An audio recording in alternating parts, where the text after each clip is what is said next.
बिस्मिल्लाहिर्रहमानिर्रहीम। अस्सलाम वालेकुम क्लास 9th। आज हम करेंगे रिव्यू एक्सरसाइज 4 का क्वेश्चन नंबर 3, 4 एंड 5। तो तीसरा जो हमारे पास सवाल है उसके अंदर कह रहे हैं फाइंड एलसीएम एंड एचसीएफ, और सवाल है हमारे पास 4x³ प्लस 12x² कोमा यानी and 8x² plus 16x। Solve लिख के हमने जो सवाल का फर्स्ट पार्ट है वो लिख लिया, 4x³ प्लस 12x²। तो देखें 4 के टेबल में 12 आता है, इसलिए हमने 4 को कॉमन निकाल लिया। यहाँ x² है और यहाँ पर x³ है, तो इन दोनों में x² कॉमन है। x² तो यहाँ पे था, x³ का मतलब इसके अंदर x² भी मौजूद है, तो x² हमने 4 के साथ बाहर निकाल लिया। अब 4x² जब बाहर आया तो यहाँ बचा बाकी 1x, ये देखिए 1x और प्लस 4 3 12 x² बाहर आ गया। अब अगर हम इसकी मज़ीद तज़्ज़ी करना चाहें तो ये 4 है, 2 2 4 x² है, तो ये हमने x को भी 2 बार लिख लिया, x प्लस 3 एक ही बार हम यहाँ लिख देंगे। अब देखें जो इसके अंदर दूसरा पार्ट था सवाल का, एंड के बाद 8x² प्लस 16x। अब हम उसको हल करेंगे, उसके फैक्टर ढूंढ लेंगे। 8x² प्लस 16x में देखें 8 के टेबल में 16 आता है, तो इसलिए 8 कॉमन। इधर x² है, इधर x है, तो एक x बार, क्योंकि x और x कॉमन हो सकते हैं। x² और x यहाँ पर स्क्वायर होता फिर x² कॉमन आता, लिहाजा x बार। अब ये 8x जब यहाँ बार आया तो यहाँ x² था, एक x बार, तो एक x अंदर, 8 1 8 प्लस 8 2 16 और x बाहर, तो यहाँ बच गया हमारे पास x प्लस 2। अब ये 8 है, 8 को अगर हम मज़ीद इसके फैक्टर ढूंढें तो 2 2 4 4 2 8, ये x और ये x प्लस 2 वैसे। अब देखें जो हमने सवाल का एक हिस्सा किया था उसमें था 4x³ प्लस 12x², उसके हमारे पास फैक्टर आए 2 × 2 x × x into x plus 3, और 8x² प्लस 16x जो हमने हल किया है उसके factor 2 × 2 × 2 multiply x into x plus 2। अब अगर हम इसमें HCF पहले निकाल लें तो ये देखें जो HCF में कॉमन फैक्टर होते हैं वो हम लिखते हैं, जो दोनों में कॉमन आए। तो 2 × 2 and x, 2 × 2 and x, 2 2 4 x 7, ये भी मल्टीप्लाई। जब एक वेरिएबल और एक कांस्टेंट के दरमियान कुछ ना हो तो मल्टीप्लाई होता है। अब हम इसका निकालेंगे LCM। LCM में common factor and non common factor आते हैं और उन दो को आपस में मल्टीप्लाई कर देते हैं। तो कॉमन फैक्टर तो हमारे पास ये आया था 2 × 2 × x, ये लिख दिया। नॉन कॉमन फैक्टर में देखें यहाँ पर बाकी बचा x और x प्लस 3, तो हमने लिख दिया यहाँ x एंड x प्लस 3, जबकि दूसरे में 2 × x प्लस 2, तो ये लिख दिया 2 × x प्लस 2। अब देखें अगर हम इसको मल्टीप्लाई करें 2 2 4x और ये x 2 मल्टीप्लाई हो रहे हैं, जब ये मल्टीप्लाई होंगे तो ये बन जाएगा 2x, कांस्टेंट पहले आता है वेरिएबल बाद में, और ये x प्लस 3 x प्लस 2 हमने यहाँ लिख दिया। अब देखें 4 2 8 x से मल्टीप्लाई होगा x का स्क्वायर, ये x प्लस 3 और x प्लस 2 इसके साथ लिख देंगे, यही हमारा आंसर है। तो अब हम देख लेते हैं क्वेश्चन नंबर 3 का सेकेंड पार्ट। सेकेंड पार्ट में देखें x³ plus 3x² minus x and x² minus 4x plus 3। तो हमने x³ plus 3x² minus 4x को पहले सॉल्व करना है, उसके बाद हम इसके फैक्टर भी ढूंढेंगे। तो यहाँ x³ था, इसके अंदर x² और इसके अंदर x, तो हमने x कॉमन निकाल लिया क्योंकि सब में x कॉमन है। तो यहाँ से जब x कॉमन निकाला अंदर यहाँ पर x² बचा, प्लस इधर x² था 3 वैसे, एक x बार तो एक x अंदर, माइनस ये x बार तो अंदर बचा सिर्फ -4। अब देखें यहाँ पर हम मिडिल टर्म की मदद से इसको आगे सॉल्व कर सकते हैं। ये -4 है, तो हमने यहाँ पर इस तरह के फैक्टर ढूंढने हैं कि उन्हें मल्टीप्लाई करें, ये आए -4 और उन्हीं को प्लस माइनस करें तो प्लस का 3 आना चाहिए। ये देखें ये 1 है, x का मतलब जो यहाँ वेरिएबल होता है दोनों के साथ वही आता है, और -x का मतलब -1 है। Plus minus minus 4 1 4 plus minus minus 4 में से 1 माइनस किया 3, और साइन कैपिटल अमाउंट का प्लस का, ये -4 वैसे। अब देखें यहाँ x है और यहाँ भी x है, तो x कॉमन, इधर से एक x बार तो एक x यहाँ पर अंदर ब्रैकेट में, ये x बार आ गया तो अंदर बचा प्लस का 4।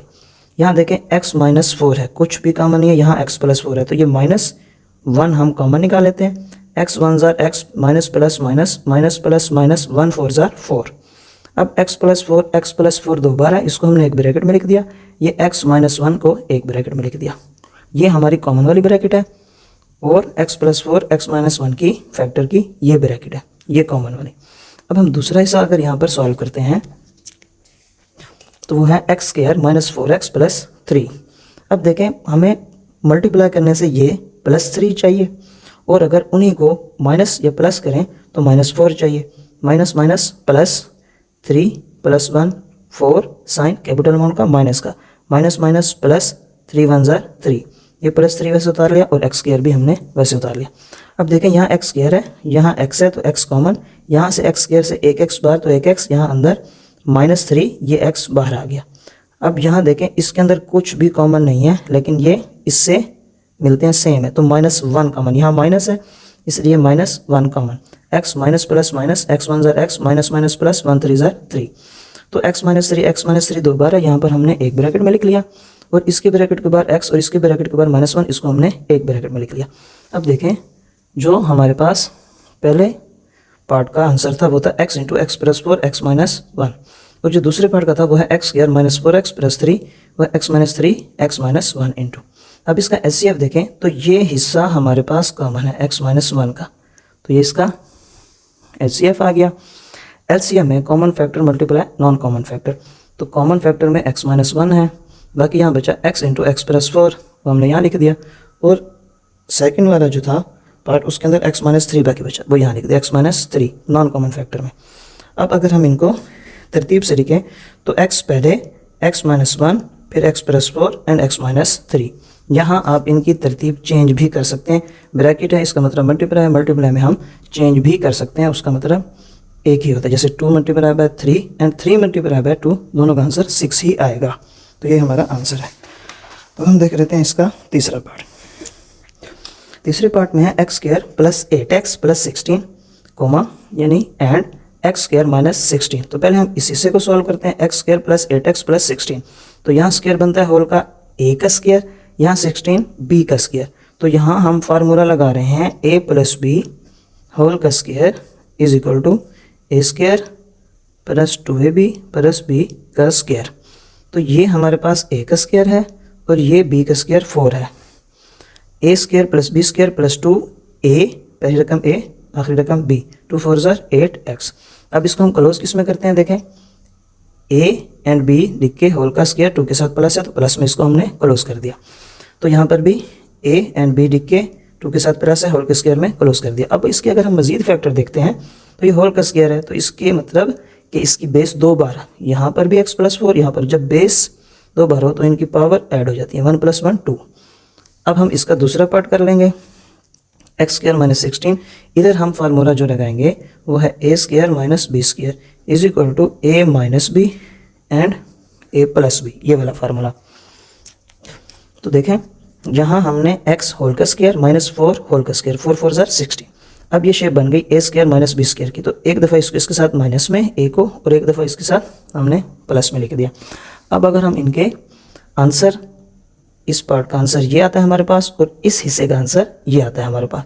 अब इसमें अगर हम HCF ढूंढते हैं तो ये है x प्लस 4 जो कि दोनों में मौजूद है, कॉमन है, वो x प्लस 4 आ गया। अब LCM में common factor multiply non common factor, तो कॉमन फैक्टर में हमारे पास x प्लस 4 आ जाएगा और नॉन कॉमन फैक्टर में x plus 4 and x minus 4 आ जाएगा। अब देखें कि x प्लस 4, ये x प्लस 4 दो बार है, इसकी पावर 1 इसकी पावर 1, तो बेसिस एक जैसी हैं, इनकी पावर्स ऐड हो गई 2 और ये x माइनस 4 हमने यहाँ लिख दिया, यही इसका आंसर है। तो अब हम देख लेते हैं इसका क्वेश्चन नंबर 3 का 4 पार्ट। इसमें x³ minus 9x and x square minus x minus 6, तो ये हमने सवाल लिखा, पहले हम इस हिस्से को हल कर लेंगे x³ माइनस 9x को। अब 9x है, यहाँ क्यूब है, तो हम इसमें क्यूब वाला फार्मूला नहीं लगा सकते क्योंकि यहाँ पर भी क्यूब नहीं है और 9 भी किसी भी हिस्से का क्यूब नहीं है, तो हम पहले x कॉमन निकाल लेते हैं, यहाँ x स्क्वायर माइनस 9 बच जाएगा। अब देखें हम इसका स्क्वायर वाले फार्मूले से इसको हल कर सकते हैं। ये इसको हम कह देंगे स्क्वायर होल में 2 1 जार 2 और ये 3 का स्क्वायर लें तो 9 आता है, तो ये अब हमारे पास फार्मूला बन जाता है a square minus b square का, जो एक दफ़ा ओपन होता है माइनस में और एक दफ़ा ओपन होता है प्लस में। तो ये एक दफ़ा इसके साथ माइनस में, एक दफ़ा ए को बी के साथ हमने प्लस में लिख दिया। अब यहाँ तक हल करने के बाद जब हम इसका दूसरा हिस्सा देखते हैं वह x square minus x minus 6। अब मल्टीप्लाई करें तो 6 है, प्लस माइनस करें तो माइनस का 1 आना चाहिए। तो माइनस प्लस माइनस 3 2 ज़ार 6, माइनस प्लस माइनस 3 में से 2 माइनस करेंगे 1 साइन कैपिटल अमाउंट का। अब यहाँ देखें और इधर x कॉमन है, x यहाँ बाहर, इधर x स्क्वायर था, एक x बार तो एक x अंदर माइनस 3, ये x बार तो अंदर बचा माइनस का 3। 2 के टेबल में 6 आता है, प्लस 2 कॉमन, x अंदर प्लस माइनस माइनस 2 3 ज़ार 6 प्लस माइनस माइनस। अब x माइनस 3 दो बार था एक ब्रैकेट में, यहाँ x और इधर प्लस 2, तो इसको हमने एक ब्रैकेट में फैक्टर की मदद से लिख दिया, फैक्टर की सूरत में। अब जो इसका आंसर था एक्स क्यूब माइनस 9x का वो था x into x minus 3 x plus 3। तो जो इसका आंसर था x square minus x minus 6 का वो है x minus 3 into x plus 2। अब इसका अगर HCF देखते हैं तो ये कॉमन आता है, x माइनस 3 वाला हिस्सा कॉमन आता है, तो ये इसका HCF हो गया। अब अगर इसका LCM देखते हैं तो LCM का पहले हम फार्मूला लगाएंगे, वो इज इक्वल टू होता है common factor multiply non common factor के। तो कॉमन फैक्टर तो हमारे पास यही आ जाएगा x माइनस 3, और नॉन कॉमन फैक्टर में x इंटू एक्स प्लस 3 हमारे पास बचता है यहाँ, और यहाँ बचता है x प्लस 2, तो इसको हमने यहाँ लिख दिया। अब देखें ये यहाँ पर हमने x जो था अकेला उसको हमने बाहर लिखा, यहाँ x माइनस 3 और x plus 3 and x plus 2 लिख दिया। अब देखें यहाँ पर x माइनस 3 x प्लस 3 आ रहा है, यानी a minus b a plus b आ रहा है। तो इसको हम इस तरह भी लिख सकते हैं कि x से मल्टीप्लाई होगा, a से मल्टीप्लाई, x से होगा x का स्क्वायर माइनस प्लस माइनस 3 3 ज़ार 9, यानी ये फार्मूला हम क्लोज कर रहे हैं। ये देखें a से मल्टीप्लाई होगा a का square minus plus minus b से मल्टीप्लाई होगा तो b का स्क्वायर। वहाँ पर वेरिएबल है, उनके टेबल नहीं होते इसलिए मल्टीप्लाई नहीं हो रहा, यानी कि एक्सपोनेंट की सूरत में आ रहा है। यहाँ देखें x से मल्टीप्लाई होगा x square minus plus minus 3 3 ज़ार 9, और ये x प्लस 2 वैसे का वैसे उतार दिया। यही हमारा आंसर है। अब हम देख लेते हैं क्वेश्चन नंबर 4 को। क्वेश्चन नंबर 4 में कह रहे हैं find square root by factor वाले मेथड से एंड डिवाइड वाले मेथड से। तो सवाल है 16x³ प्लस 8x² प्लस 1। अगर हम इसका फैक्टर वाला मेथड देखते हैं तो उसमें ये जो है हमारे पास 16x³ ये एक परफेक्ट स्क्वायर है, तो 4 4 ज़ार 16 x² होल स्क्वायर, तो 2 2 ज़ार 4 4 4 ज़ार 16, और ये हमारे पास b है, b का स्क्वायर 1 1 ज़ार 1, a square plus b square plus 2a, ये a और ये b, 2 4 ज़ार 8 x², 1 से मल्टीप्लाई होगा तो सेम रकम आ जाएगी। इसको हमने क्लोज कर दिया, a एंड b, ये वाला 2 आएगा, बाहर वाला नहीं आएगा, a एंड b लिख के होल का square, a plus b whole का स्क्वायर वाला फार्मूला लगा। यहाँ हमने सवाल लिखा दोबारा 16x³ plus 8x² plus 1 is equal to, इसका आंसर जो है वो है 4x² प्लस 1 होल का स्क्वायर। तो अब हमने जैसे कि सवाल में कहा है स्क्वायर रूट फाइंड करना है, तो हमने यहाँ लिखा taking square root on both side, इधर भी हमने स्क्वायर रूट लिख दिया, यही साइड इक्वल है इसके, इसी का आंसर है ना ये। तो ये स्क्वायर रूट से कट हो जाएगा, और जब स्क्वायर रूट हम किसी भी चीज़ का फाइंड करते हैं तो वो हम प्लस माइनस में आंसर लिखते हैं, तो बाकी हमारे पास बचा 4x² प्लस 1 यहाँ तक। अब अगर इसको हम डिवाइड वाले मेथड से सॉल्व करते हैं तो ये देखें ये है 16x³ प्लस 8x² प्लस 1।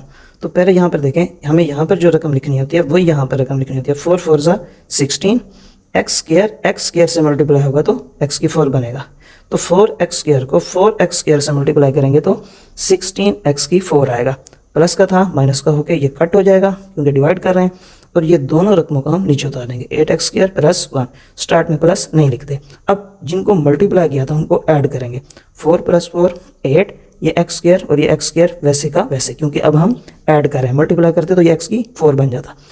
तो अब इसके साथ हमने जिस रकम का इजाफा करना है उसी से मल्टीप्लाई भी करना है, तो यहाँ पर प्लस 1 है तो यहाँ पर हमने 8x² को प्लस 1 से मल्टीप्लाई भी किया और इजाफा भी, मल्टीप्लाई यहाँ और इजाफा यहाँ, तो 8x² प्लस 1 जब 1 से मल्टीप्लाई होगा तो सेम रकम आ जाएगी, प्लस 8x² प्लस 1, तो ये प्लस का था माइनस का होकर कट गया, ये प्लस का था माइनस का होकर कट गया 0, तो आंसर आया हमारे पास 4x² प्लस 1। तो ये हम ऑलरेडी स्क्वायर रूट में फाइंड कर रहे थे, तो इसका आंसर हम प्लस माइनस में लिख देंगे, दोनों का आंसर सेम है, मेथड चेंज था लेकिन आंसर दोनों का सेम है। तो अब हम देख लेते हैं इसका लास्ट वाला क्वेश्चन। तो लास्ट वाले क्वेश्चन को अगर हम थोड़ा सा रीड कर लें तो इसमें कह रहे हैं कि Huriya is analysing the total cost of her loan, कि हुरिया चेक कर रही है या यूँ कह सकते हैं जायज़ा ले रही है कॉस्ट ऑफ हर लोन, जो उसने लोन लिया है उसके कॉस्ट का वो यानी कि एनालाइजिंग ये जो जायज़ा ले रही है, जिसको modelled by the expression c into x square minus 8x plus 15 के जो लोन लिया है उसको इस सूरत में सवाल में जाहिर किया गया जिसको वो चेक कर रही है। वेयर x रिप्रेजेंट्स कि इसमें जो x है या जो x हम फाइंड करेंगे वो द नंबर ऑफ ईयर्स, वो साल को जाहिर करिए, नंबर ऑफ ईयर सालों की तादाद को। What is the optimal repayment period for हुरियास लोन, कि उसने जो लोन लिया है उसकी रीपेमेंट करेगी तो वो कितने अरसे में लोन को वापस अदा करेगी। जो उसने लोन की रकम लिया है तो वो कितने अरसे में लोन की पेमेंट को वापस करेगी। तो हमने ये जो उन्होंने एक्सप्रेशन दिया हमें, इसकी मदद से हम अब ये सवाल को हल करेंगे। तो देखें यहाँ पर है c into x is equal to x square minus 8x plus 15। तो अगर हम यहाँ पर इस हिस्से को 0 के इक्वल कर दें तो c of x is equal to 0। तो यहाँ हम c ऑफ x की जगह 0 पुट कर देंगे, x इसमें मौजूद है, हम यहाँ से भी x ईयर्स यानी फाइंड कर सकते हैं। तो x years x square minus 8x plus 15, तो इसको हम मिडिल टर्म की मदद से करें। यहाँ c x की जगह 0 पुट कर दिया। अब देखें ये 15 है, 3 5 15 माइनस माइनस प्लस। अब माइनस माइनस प्लस 3 और 5 को प्लस करेंगे 8, साइन कैपिटल अमाउंट का माइनस का, ये प्लस 15 हमने साथ लिख लिया। और यहाँ देखें एक्स स्क्वायर है, यहाँ एक्स है, एक्स कॉमन, इधर बचा बाकी एक्स, ये एक्स बाहर आ गया, इधर बचा माइनस 3, माइनस 5 वैसे, माइनस माइनस प्लस, ये एक्स अंदर क्योंकि 5 के टेबल में 15 जाता है, 5 3 15। अब x माइनस 3 दो बार है एक ब्रैकेट में, यहाँ x और इसके बाद माइनस 5, इसको हमने एक ब्रैकेट में लिख दिया और ये दोनों इक्वल हैं 0 के। तो अब हमने x माइनस 3 भी इक्वल कर दिया 0 के और ये x माइनस 5 भी इक्वल कर दिया 0 के। अब यहाँ देखें माइनस 3 दूसरी तरफ जाएगा तो इसका साइन चेंज हो जाएगा, माइनस का था दूसरी तरफ जाके प्लस का हो गया, और यहाँ माइनस का 5 था दूसरी तरफ जाके ये साइन प्लस का हो गया। तो हम आंसर में लिखेंगे, क्योंकि आंसर हमारा स्टेटमेंट की सूरत में है तो हम इसका आंसर भी स्टेटमेंट की सूरत में देंगे कि optimal repayment period is x, उन्होंने कहा था ईयर्स होंगे, इज़ 3 ईयर्स और 5 ईयर, 3 से 5 साल में वो अपने लोन को वापस अदा करेगी।